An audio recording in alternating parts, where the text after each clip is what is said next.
Hey you guys, since Narrandera Remains is split into two different groups, I thought it would be nice to show a video that shows both sides of things so we can see both bosses in each case for the first two floors. The third floor is a shared boss, so that's not as big a deal. These guys, I think it's obvious what resistance you need. Shock and Jazz are versus the dark one. Shock has no dark resistance on, and that's why she dies.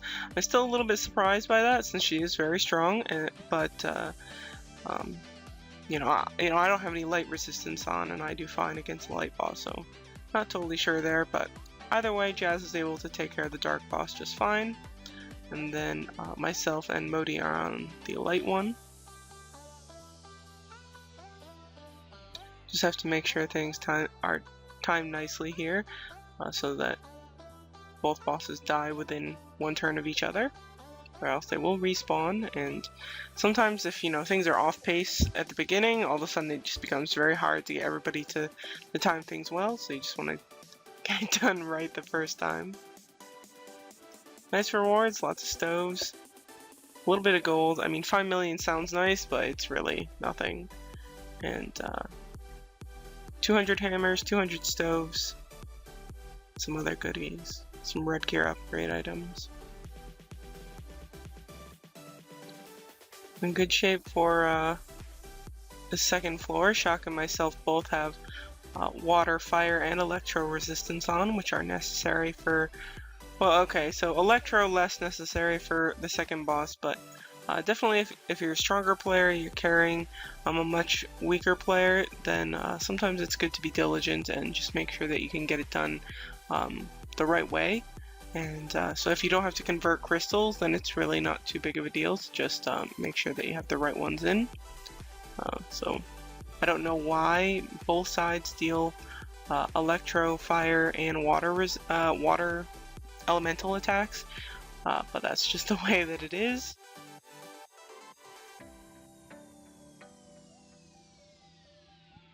These mob rewards are very nice, get a lot of glams and stithies.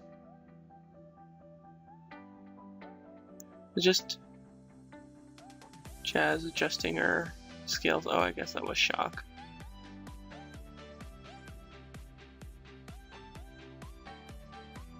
And clean up this mob.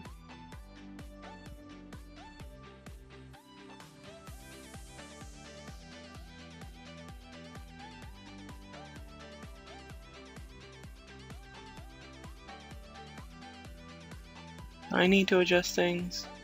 I don't really need a Puri for this water boss, but it's nice if you have a mage in the group that can bring Puri on the fire boss, because the bleed is sort of mean over there.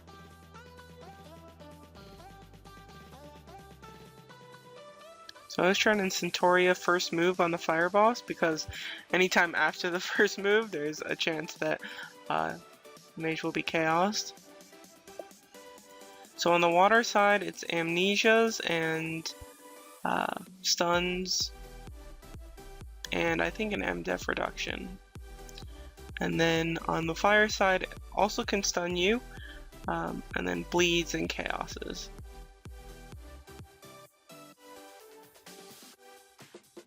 So just Shock myself, so Shock doesn't really have to worry about chaoses anymore since there's nobody else to hit.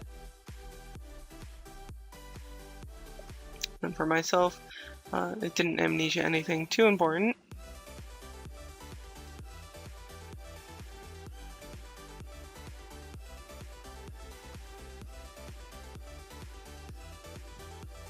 The stuns can be a little bit troublesome if your res isn't exceptionally good,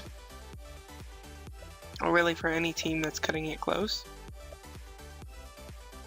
Sometimes it's nice to get a Guardian rune right before you know that the boss is going to stun. You can set yourself up a little bit better.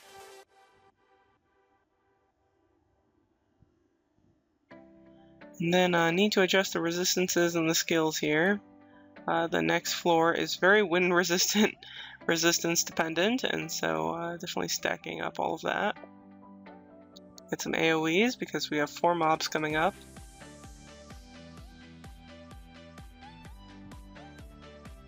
So one trick here, we see Shock and Jazz are on the right side, And then myself and Modi are on the left, and you can actually sneak around these mobs. So I just tell Modi, you know, just hug the outside wall. So you can see I'm clicking the outside wall to make sure that I'm really, really close to it, and you can actually kind of make your way around the mobs. From what I can tell, that only works on the left side. I haven't been able to sneak around on the right side, so yeah. So I'm just telling Modi to stay here, or I guess I'm talking to AT, but then I tell Modi to just stick right here while I go attack this mob. So Jazz and Shock are backed up toward that cave, and so once I hit the mob, I activate the fight against all 4 of them, and then everybody else can join, and so that makes the rewards. Make sure everybody can get the rewards for all 4 of the mobs. Sped up the gameplay a little bit extra for these wind mobs, like the other fights, mostly just because there's 4 of them. It does take a while to get through all of them, especially if your resistances are not so great. These mobs are really one of the toughest things in the dungeon, if not the toughest to get through. Probably the toughest, honestly. So important things to note: you can chaos them, you can stun them, so those can be very helpful. Another thing that's pretty helpful, if you're really just having a lot of trouble, you can go in, you can build up your awakening points, and you might even need a couple of tries, and then put yourself in the back row, and then once you attack them, just immediately go into Sylph mode and try and deal as much damage as you can very quickly, and those can take care of some of the mobs. Alright. Something that I did, you know, when I first did the video, I had a lot of wind resistance. This time when I'm doing the video, I have even more wind resistance, but there are many occasions, you know, before we had that level 9 resistance crystal event, it was a bit of a pain for me to move around my crystals as much, so my resistances sometimes were not so good. I might have level 8 crystals in or something like that, which makes it much tougher, and so we would take that approach by just building up awakening points. So I do need a little refresh, lagging a bit for obvious reasons. Fixing up my skills on Jazz and Shock, I think they're going with an AoE, but for my own tune, I'm not worried too much about getting rid of the wind mobs super quickly, so I didn't bring an AoE. These wind mobs seem to take a lot more damage than the ones outside of the boss fights, but they still deal quite a bit of damage.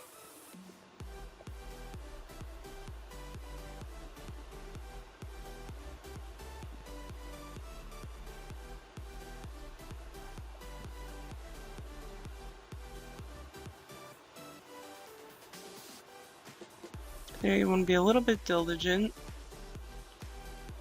Make sure you save an AoE in Sylph mode for these mobs. Definitely helping out Shock there.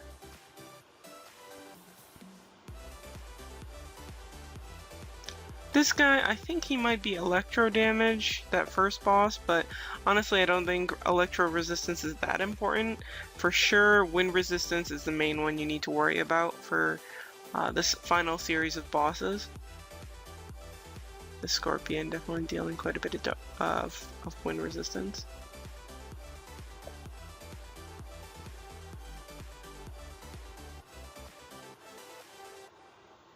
Problem about no thunder on Shock and Jazz is that they're not going to deal a lot of single target damage, and so really I just have to rely on my own DPS.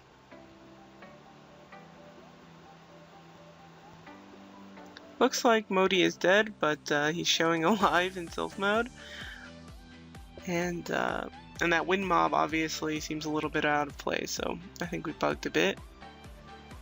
But Shock and Jazz looking just fine. Well, aside from the fact that Jazz is dead.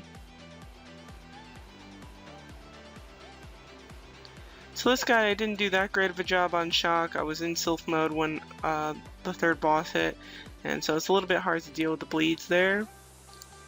But on Elia, doing just fine. So use a heal rune there. Again, bleed has stacked up quite a bit.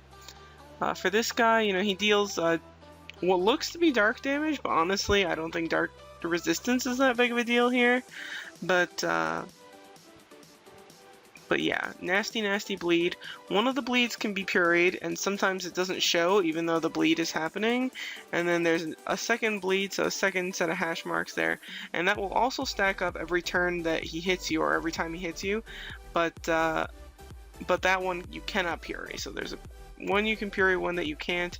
And if the one that you can't puree stacks up too much, you can get yourself into quite a bit of trouble.